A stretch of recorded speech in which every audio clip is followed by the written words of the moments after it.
Hello, my name is Christian. I'm the head of marketing and sales with Data. Welcome to this webinar on electricity demand drivers in Europe. There's about 270 attendees today. Well, thanks for that.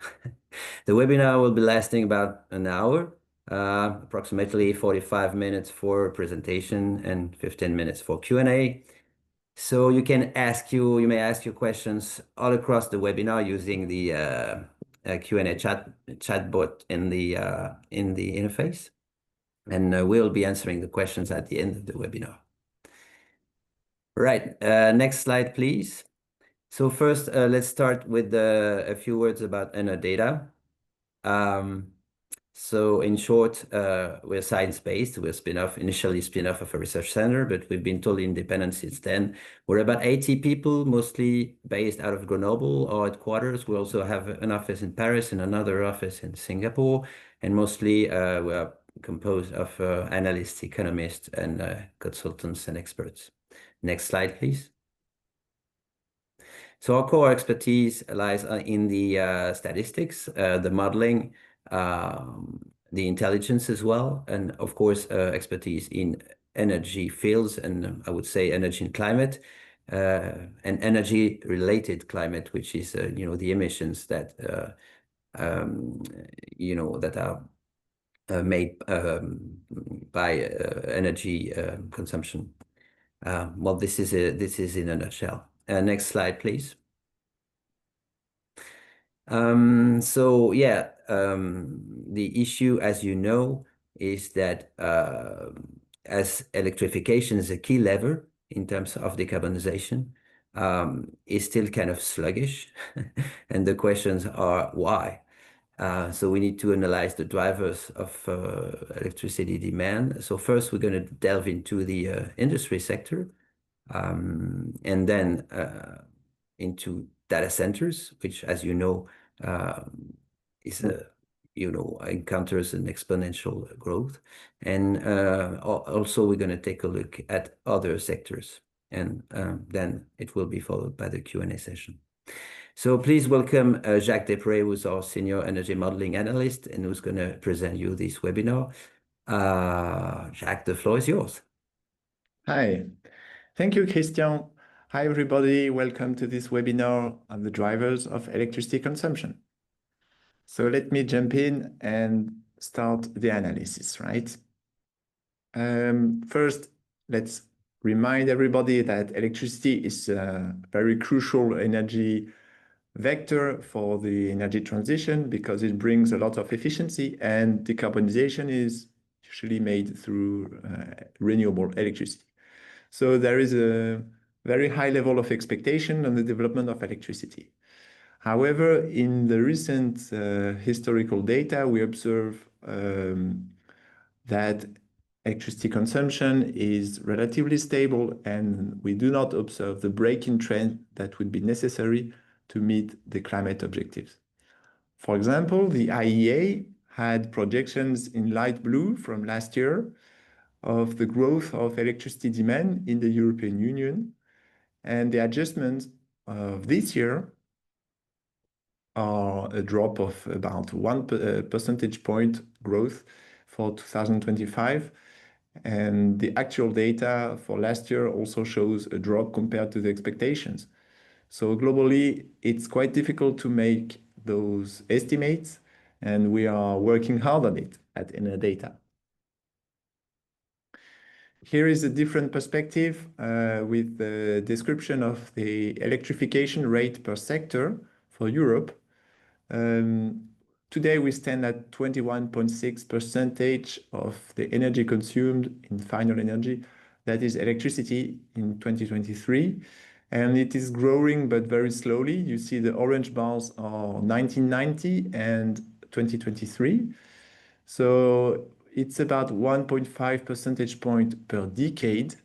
And you see in blue the objectives for 2050 in a scenario that meets the nationally determined contributions. So the objectives are much, much higher, and you see in particular big differences for all sectors, maybe even more for transport, because we are expecting a lot of electrification of vehicles. So there is clearly a break of trend that is expected. On the bottom graphic, you see that as well. The orange line is the historical evolution of Europe. And then on the right side, you see the projections that we have in our data scenarios from 2030 to 2050, just to give you a perspective of how it should evolve to meet three different scenarios in our base following recent trends in gray. In blue, it's in our blue, following NDCs, and in green, it's a scenario well below 2 degrees, very close to the blue one in Europe, but not the case for other regions. When we compare that with the global average, we have the little gray box on the right side, where again there is a bit of a spread between the scenarios. So the question is, will we get there to those levels of electrification? And what are the recent trends? How can we explain that we are not progressing that well? In comparison, in dotted lines, you see China, which is an interesting case because it's been growing its electrification rate very strongly. And the US is almost the same as Europe, so not very dynamic.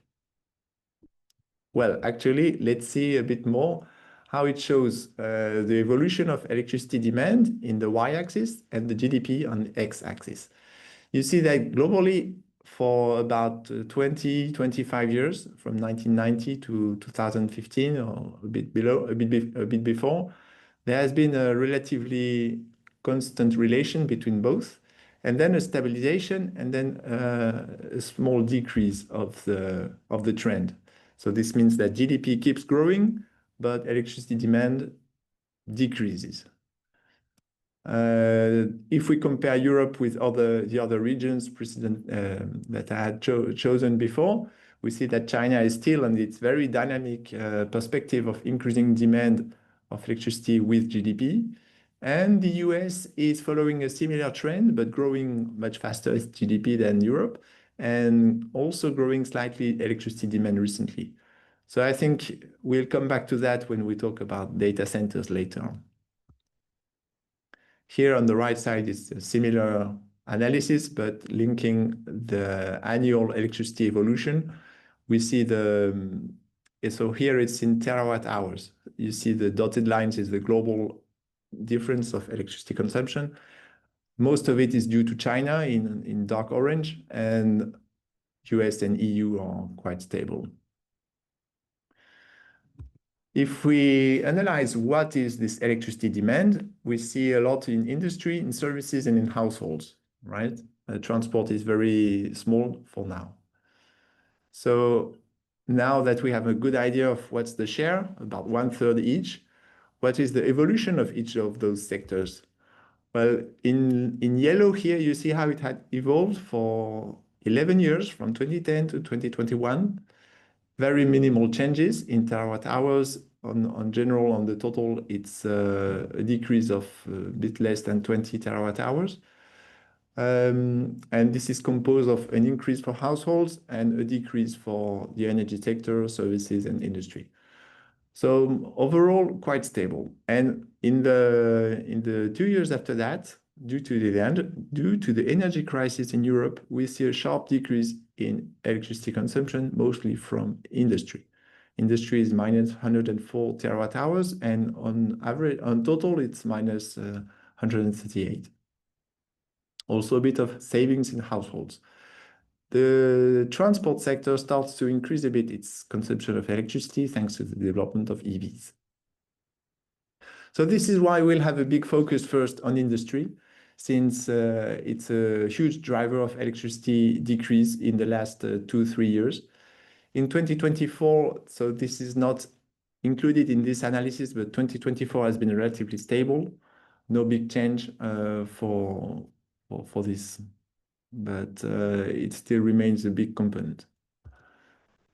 We'll look at the industry activity, including price effects, efficiency, and what has been observed recently, electrification and new projects for new industry projects, and what are the perspectives with the decomposition analysis.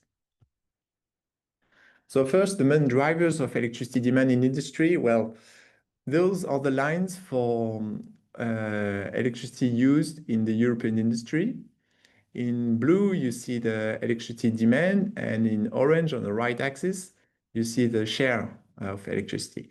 So the share is very, very stable, and the electricity demand is decreasing recently because there is overall an energy decrease of demand in industry. And for 2030 and 2050, we put the perspectives that we have in our inner blue scenario. So we expect relatively stable electricity consumption, but that should represent a huge increase in the electrification because it's more than 55% electricity that is expected in the industry sector. But this would still represent about 800 terawatt hours at the European scale.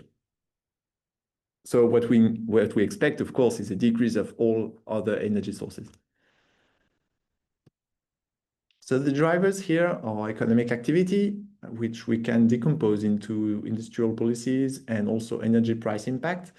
Then the composition of industry is also very important because this will impact the kind of industry branches that are more active than others. And we see also a change in this composition. And it explains part of the decrease of electricity consumption. Energy savings, of course, due to price effects and competitivity, and electrification with policies that push for decarbonization and security of supply. So a bit of a panorama of the different drivers.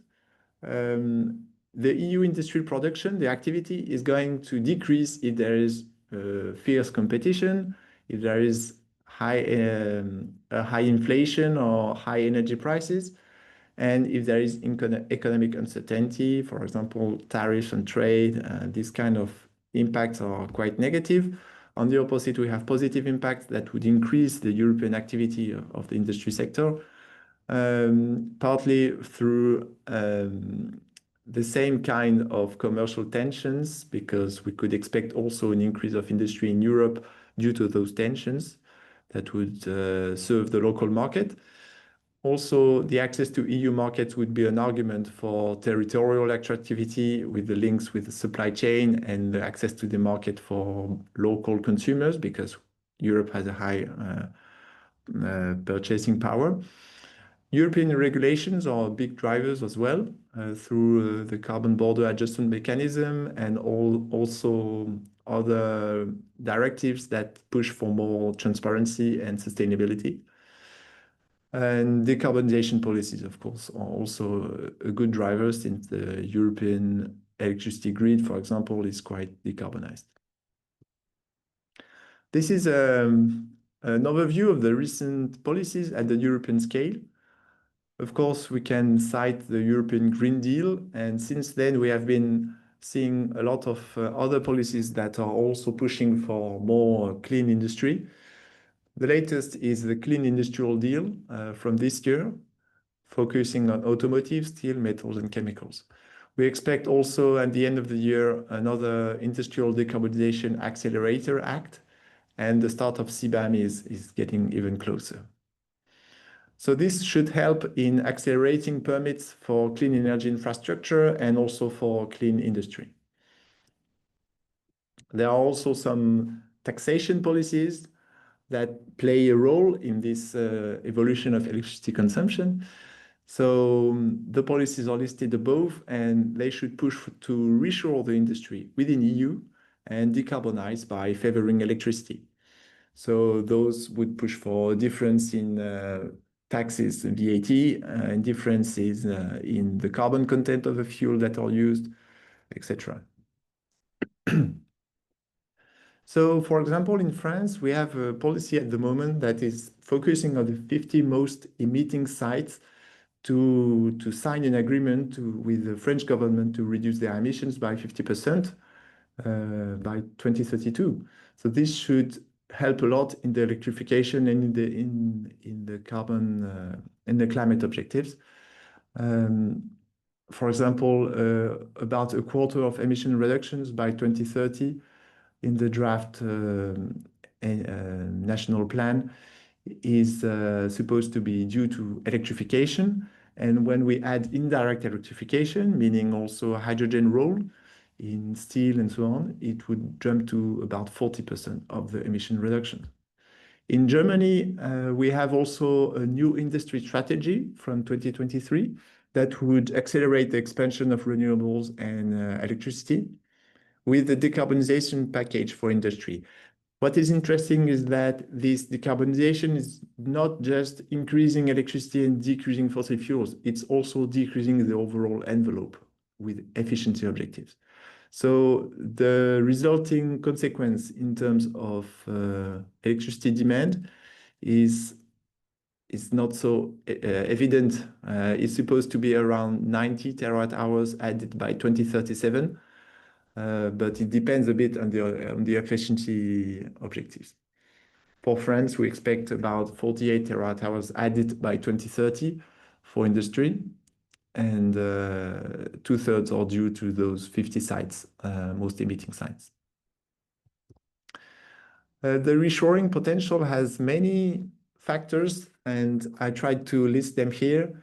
So it's, of course, the availability, cost, and infrastructure for electricity, also the same characteristics for financing availability, and then also for the quality and availability of labor force, land access, resources, materials, critical minerals, etc. Acceptability of the project is also key. And we see, for example, that it has driven a few Chinese EV companies to invest in Europe, in Hungary, in Barcelona, in Slovenia, in Italy for Dongfeng Motor, in Belgium for Geely. Now let's have a look at the most recent energy prices. And we reproduced here the graphics from the Draghi report on the competitiveness of Europe, but with a bit updated data. So we compared mostly in light blue the USA prices and in dark blue the European Union prices for gas, electricity in the middle, and oil on the right side.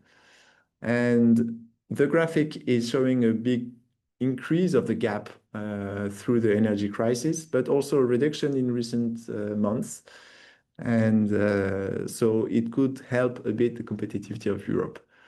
At the moment, the numbers are a year old, and they show that the gap, for example, on the gas prices has reduced in 1 year time from a factor of 4 to a factor of 3, basically.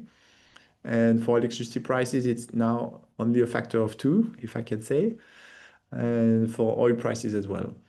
So it's a very important difference, but it's tending to reduce a bit. This has still to be confirmed in the next months. It's not all about cost. It's also availability and quality of supply. For example, the quality of the electricity supply in France has been a good argument for some industries that need highly reliable electricity supply. The availability of long-term contracts, the reduction of implementation delays can also play in terms of attractivity. And also, I wanted to cite the fact that sometimes there are cross-energy dependencies. For example, the high price of gas could cause one company to close its industry plant, and this would have impact on the electricity consumption as well. Even if it's not the main driver, it could have consequences. The same for biomass price, because a few big consumers have switched from gas to biomass for their heating purposes and not to electricity, for example. So it can also have a cross dependency. There has been a big reaction from European and national governments to counter this energy price crisis. You see here the evolution of financial supports and subsidies to electricity and gas. So this is only a focus on those that are specific to electricity and specific to gas, but there are many other measures that we also track and that show cross-energy support, etc. But it's easier to understand with this graphic. So it's about 100 billion euro per year that are channel to energy price support. It's a huge amount, and it corresponds more or less to the Clean Industrial Deal amount, to give an order of magnitude. In the short term, there are uncertainties. For example, in France, the end of the agreed nuclear prices, ARENH, at the end of the year is a big uncertainty for industrial actors. In Germany, there is also a reform of the transmission charge pricing because there has been a significant increase in recent years of the transmission costs. And at the European scale, there is the CBAM that I already mentioned. The industrial activity is shown here. For example, on the left side, you see manufacturing industries from 2017 to 2025, and energy-intensive industries in red. And you see how the composition is changing with time, meaning that the industrial branches that consume most electricity are suffering the most. And this is not reversing for now, and it's explaining part of the decrease of electricity consumption in industry. For example, in Germany, it's the chemical industries that have suffered a lot. For example, they started to import ammonia in mid-2022, whereas before they were self-sufficient. On the right side, you see the French electricity consumption by month for industries, for big industries. And it starts in January 2020. The first global dip, general dip, is the shutdown due to the pandemic in April 2020. And then it has showed a second dip around the autumn of 2022 and winter of 2023 due to the high energy prices. So it's about 17% reduction of monthly electricity consumption. And since then, it has not came to historical levels, came back to those. It's still 13% below in last year. So there is a real long-lasting effect of the energy price crisis.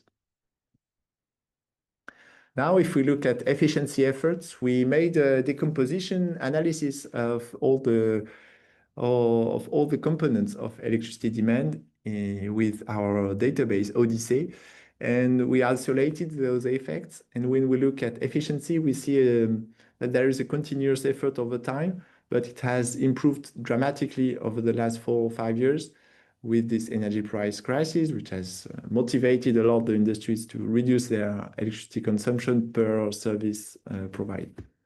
So it's about a doubling of the effort compared to the previous decade. The industry structure, I already mentioned that. You see here what branches are consuming most. For example, metals are consuming 23 times as much electricity per unit of production compared to equipment industries. And those metal industries are the ones decreasing their production index. On the right graphic, you see the gray bar, very negative for the 2019-2023 period. So this is when we lose a lot of electricity demand from industrial actors. Chemicals are growing overall in Europe, not in all countries, but overall. And equipment are growing as well. So this differentiated evolution by branches also explains part of the evolution of recent years. About a third of electricity intensity improvements are due to that. Electrification efforts are quite small. You see here the arrows are showing an increase of electrification of about 3.5 terawatt-hour per year at the European level. So it's quite minimal, and a decrease of 2.4 terawatt-hour per year in the last 4 years. Due to high electricity prices, industrial actors decrease their level of electrification. You see on the right side by branch how it has evolved. And overall, we are at about 33% in 2023 over all branches, and we should aim for 38% by 2030 So an increase of 5 percentage point, and it's not visible in the analysis here. Over 13 years, there has been no real change. So it's a bit disappointing in terms of climate commitment. It's to be noted that not all fossil fuel uses can be electrified, but most can. So we can analyze branch by branch to understand what can be replaced by electricity and what cannot. Heat needs, of course, can be replaced by electricity in most cases, but depends on the level of temperature that is needed. And hydrogen or power to gas can also contribute. Waste heat is also a good potential for reducing emissions. The steel industry is changing also. At the global scale, we have iron making projects that are focusing more and more on direct reduced iron, and steel making projects that are focusing on electric arc furnaces more and more as well. So for now, we have a third of steel making that uses electric arc furnaces, and the projects in the pipeline are half. So it's a good perspective, but most of those projects are situated in India, also in China and in Iran. But India is the main one with the most uncertainty as well, because those projects are not confirmed, they are still projects. We see also that hydrogen-based ERI are often postponed and abandoned by main actors, for example, ArcelorMittal. And in Europe, the situation is complicated because there is a decrease of steel demand by about 20% in the last 5 years. Part of it is due to the low automotive activity and low building activity. So overall, the industry for steel is quite negative and is not pushing for new investments. This graphic is a bit full of colors, and I'm not going to explain everything, but the global idea is that there are colors pushing for more electricity and others for lower levels of electrification. And those colors represent the branches. And so there are branches that are helping electrification and others that are decreasing it. So for the 2019-2023 period, all branches have been decreasing their electrification. It's a combination of several drivers. So the first one in blue is economic activity overall.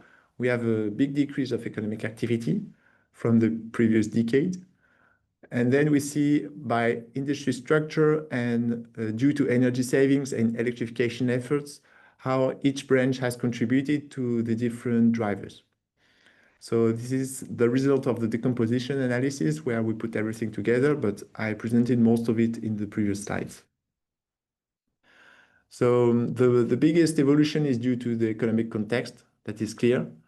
And then we have energy savings that happen year after year, which is good, and which is expected to continue in the future. And electrification efforts are quite different depending on the sector, but it's still very small. And the industry structure is expected to continue as well in the next years. So if we look color by color, we see that equipments in blue and chemicals in orange are increasing their activity compared to the average, but with even greater efficiency gains. They have huge energy savings. So paper industry, pulp and paper are decreasing their activity. And in particular, the most electrified and efficient units are decreasing. So we see that they are switching to biomass supply, for example, which is more available for them than electricity and cheaper. Food industries are following the average activity, no specific results on that compared to the average. And metals and others are decreasing their activity compared to the rest. I already commented that. And also decreasing their electrification effort in the 2020 decade. So our estimate for the future now, if we use this decomposition and project it in the next time period to up to 2030, is that we expect industrial economic activity to recover with a structure that would evolve the same as recent past, and the savings as well, and also an effort on electrification. So this is what we expect, an increase of about 30 terawatt hour by 2030. If we add the green hydrogen on top of that, we add almost 50 terawatt hour of electricity. And now I will switch to data centers and show a bit how we estimate the future of electricity demand for that. So the graphic on the bottom here shows the evolution of electricity demand by region. So here we are at the global perspective, but it's mostly in the dark blue of the United States that we see most of the electricity demand. From 2005 to 2016, it has been very stable. So we see a growing demand for internet access, but it has been compensated mostly by energy efficiency gains. After 2017, we see an exponential growth of electricity demand. We link that to a lot of population gaining access to internet and using it more and more, and also in artificial intelligence. So this is especially dynamic in the USA, also in China as a second region, and Europe is a bit behind. For 2030, we have perspectives of a doubling of electricity demand for data centers. So it represents about 12% growth per year. It's mostly situated in the US with 40% of this growth and a third of this growth in China. Americans could have an electricity consumption of 1 megawatt hour per person just for data centers. So compared to half a megawatt hour today already. And Europe could grow its electricity demand by 82 terawatt hour. And how does this compare with other sectors? This is the diagram here. The main sector that would increase its electricity demand is road transport. And it's expected to grow by 130 terawatt hour in our blue scenario, following the indices. Data centers come second, but when we aggregate space heating, water heating, and space cooling, we see about 100 terawatt hour of increase of demand. And then the other sectors are much smaller contributors. So industry overall is not a big contributor to electricity demand expectations. It's much greater impact from road transport, data centers, and buildings. However, in the recent past, it has been the main driver. So efficiency also plays a role. The AI diffusion will have a great impact upwards on the electricity demand, but also a slight impact downwards through an optimization of power systems, transport routes, weather forecasts for renewable production. So there is a bit of also of applications where it is bringing efficiency gains. A note to be kept in mind is that AI uses half of the computation needs and electricity needs, but it's only located in a very small number of giant servers compared to classic data centers that are smaller and more decentralized. Now let's have another look of other sectors, for example, electrolysis. So there are projects in Europe, and we try to map them at Enadata. We have a database for hydrogen, green hydrogen, blue hydrogen, etc. Project in Europe, for example, and we expect 715 terawatt hour of electrolysis demand due to those projects. Of course, many of those will not materialize. It represents almost 15 million tons of hydrogen in Europe by 2030. In our scenario, we expect only 1 million ton hydrogen of additional low carbon electricity needs for electrolysis in particular. So there is a big difference. In France, for example, there is an uncertainty of about 20 terawatt hour by 2030. So it's a quite short time frame. And this uncertainty grows to 75 terawatt hours by 2040 and double that by 2050. What we see in terms of contracts is that there are about 10 gigawatts of grid access that RTE, the French TSO, has seen in its pipeline. So there are lots of projects that are asking for grid access. Some of those projects will not materialize.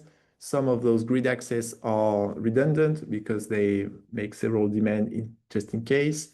So it's just an indication of the dynamics of the electrolysis sector. Residential building has a different level of electrification depending on the end use.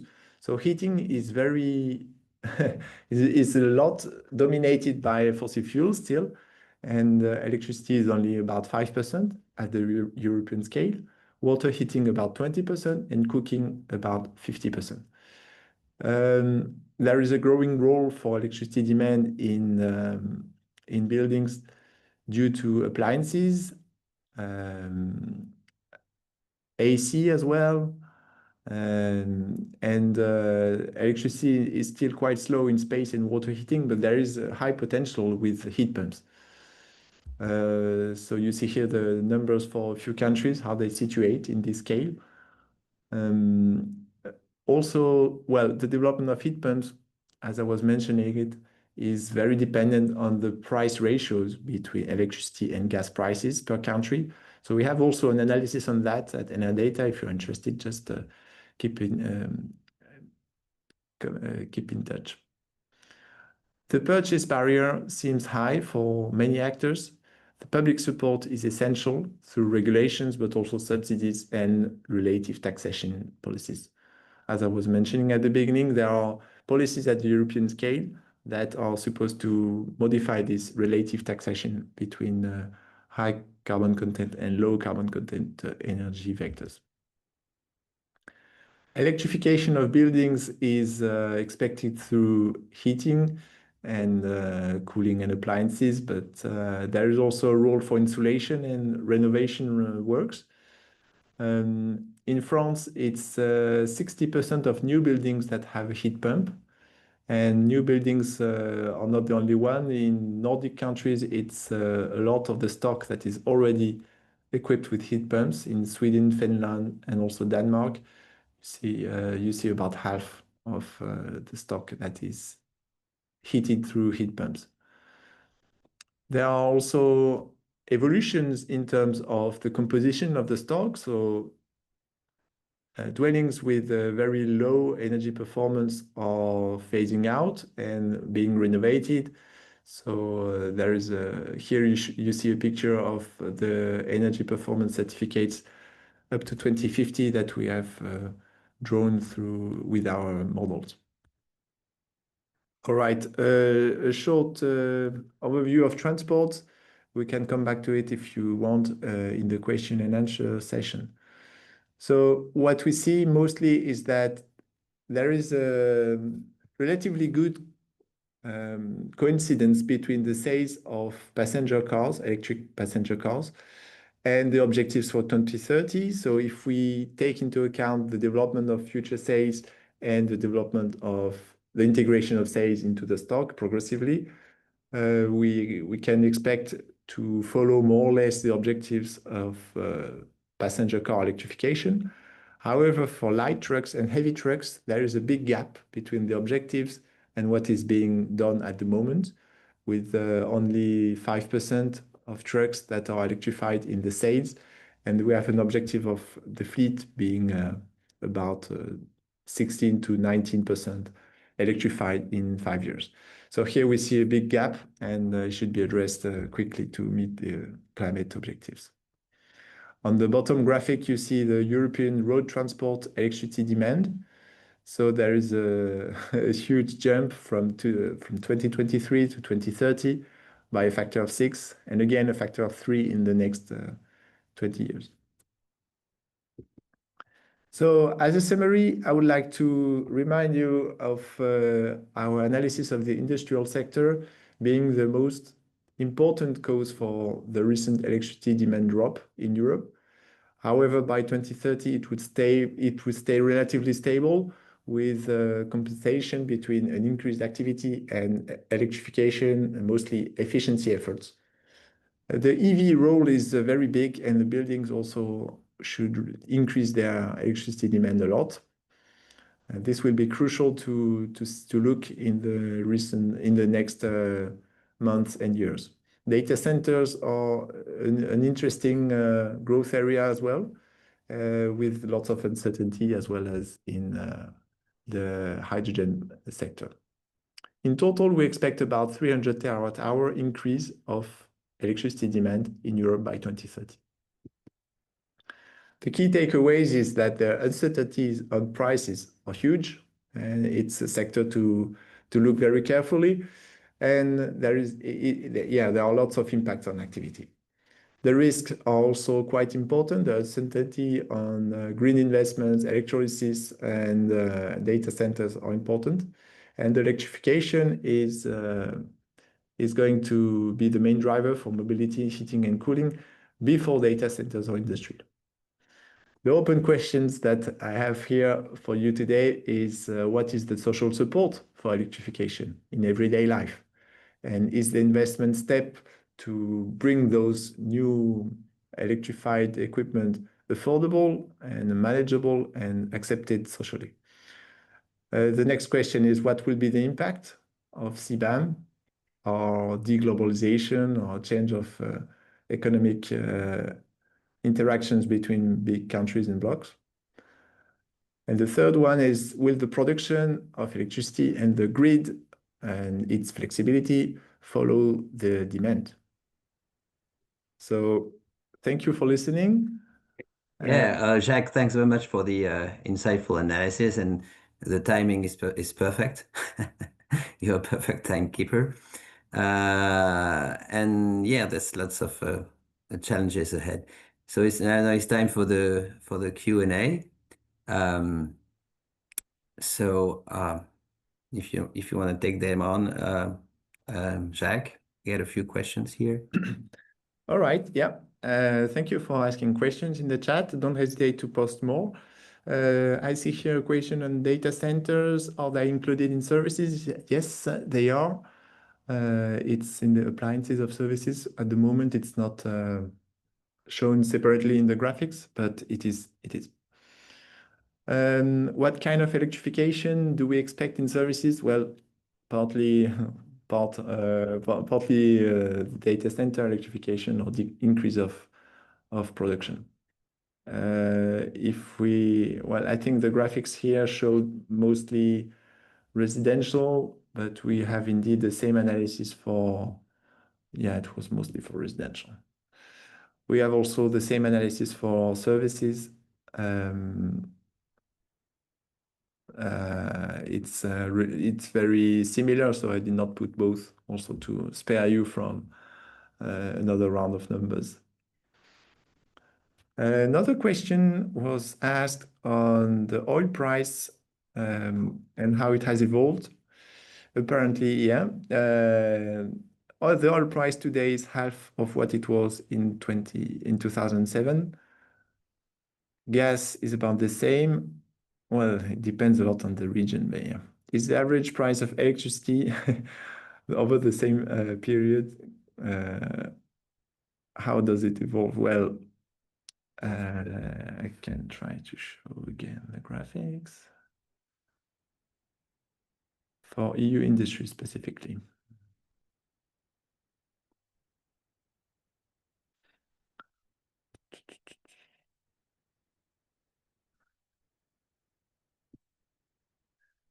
It's in slide 16.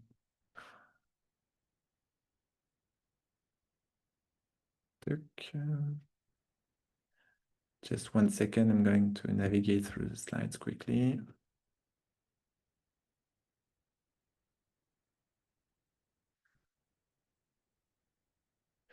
So this slide, do you see it? Yeah, I think so. Yes, we do. Thanks. It shows the evolution of electricity prices as well in the center graphic. Well, it has evolved significantly about 40% increase, but it's changing every month. So the evolution is still significant. At the moment, the spot prices are relatively low. So for the industrial actors that are basing their supply on the spot prices, it's again a good time after very difficult periods in 2023, where there was rocket high, sky high prices. Now we are back at the average of the 2010 decade, probably. But this average has been itself fluctuating with different perspectives from the shale oil and shale gas boom in the US that had impact on European electricity prices, to the price of the ETS that has increased. So there are lots of drivers to look at for this, and we have a team working on that and doing an excellent job on power price projections based on recent analysis and modeling expertise. But indeed, this is a crucial question for industrial actors. So thank you for asking. Another question.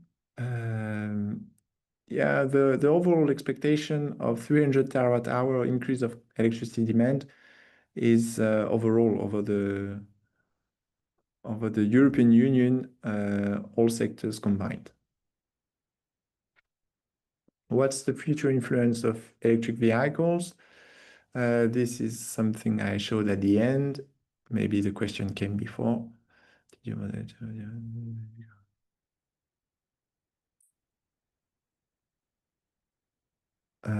So we have different models at Enadata. The question here is, how do we take into account the peak hours and base load hours in its relation with the EV charging? So the long-term model that we use has a relatively simplified load curve in which we take into account the classic charging pattern. And we have another model that is doing the power price projections based on PIPSA. And it combines the whole hourly description of the year to integrate all constraints of storage, of flexibility, availability of hydro, etc. And this looks more into detail at the peaking impacts of EV charging and draws consequences on the prices and on the flexibility that can be expected from EV chargers, from EV owners that would choose one or the other strategy to charge their car. So it's a different work that my colleague is doing, and we are collaborating. But in the long-term projections, we are not looking at those more micro questions of hourly prices and hourly impacts. We take an aggregated view of those impacts and use that for our projections.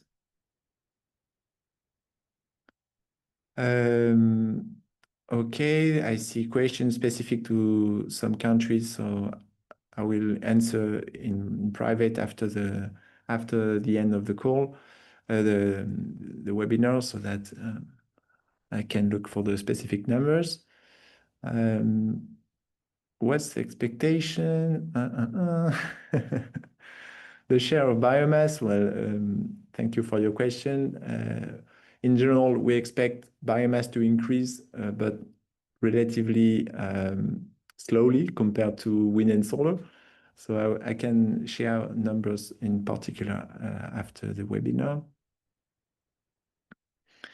An interesting question on the policies. Well, I'm going to take two questions together on what policies can help electrification and what policies could make it more difficult, actually.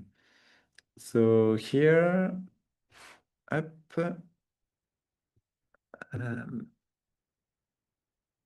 we have these action planned by the European Commission to make electricity more affordable and make it the choice for industrial and private sector in general actors. So there is a revised energy taxation directive that should come and probably make electricity cheaper compared to other sources of fuel. And also an action plan for affordable energy that is planned in the next months. It's not listed here. It's part of the bigger packages. So we can expect those to eliminate, for example, non-energy related taxes for the most for electricity, for example, lowering VAT to at least 5%. So at the moment in France, there is the opposite direction of increasing the VAT on the grid connection fixed rate to make it more consistent with the overall VAT applied to electricity. So this has led to an increase of VAT due to European mandate to make it clearer, but it's not going to make electricity cheaper, on the contrary. So I think there is a need to go for those revised taxation directives and think of differentiating the VAT based on carbon content, and probably should help a lot the choice of consumers towards low carbon energy sources. The impact of CBAM is quite complex. We have done analysis on several sectors and branches. So it depends on the relative status of each sector compared to demand. And some sectors are net importers. For example, I don't want to say, I don't want to make a mistake, but some branches that are concerned by the CBAM application are currently net importers. So for those, it could be the occasion of relocating, reshoring some of the plants, but it's not evident. The impact that I see most probable is that foreign producers will green their production process to lower the carbon adjustment mechanism, lower the impact for them on their exports towards Europe. And the other impact will probably be a reshuffling of global trade, with the greenest products going to Europe and the most carbon intensive products going to the countries where green products were going before. So we can expect a bit of a reshuffling with a net zero impact, and also a greening of the current partners, EU partners, abroad. But for the European industry itself, there is a bit of reshoring potential, but historically it has not shown electricity price difference have not shown to be a huge driver of onshoring. So reshoring is probably not a big perspective either, in my opinion. You see here, oil prices and gas prices have been very different between region already for a decade. And electricity, well, the industry activity is not great in Europe, but the oil energy prices are not the main cause, or not the only one. So the CBAM could help a bit. Another impact that we can expect from CBAM is the free allocation on the ETS for very carbon intensive sectors. Currently, free allocations are very, very consequent, on average, about 100% of all ETS rights for industrial sectors, and about 0% for the power sector, if I simplify a bit. So those free allocations will decrease progressively up to 2032 when CBAM is fully into action. And then we can expect that everybody pays the same carbon tax. European actors, instead of getting free allocations, and foreign actors through the CBAM effect. So overall, we can expect an increase of the prices of goods. So for now, it's cement, steel, ammonia, etc. And those will not benefit from free allocations anymore. So an increase of primary goods might have a negative impact on demand, which is already a quite low demand for steel, for example. So the expectation on the industrial production is uncertain. Not necessarily a huge increase, but at least it has good perspectives in terms of carbon mitigation, climate mitigation in Europe and abroad.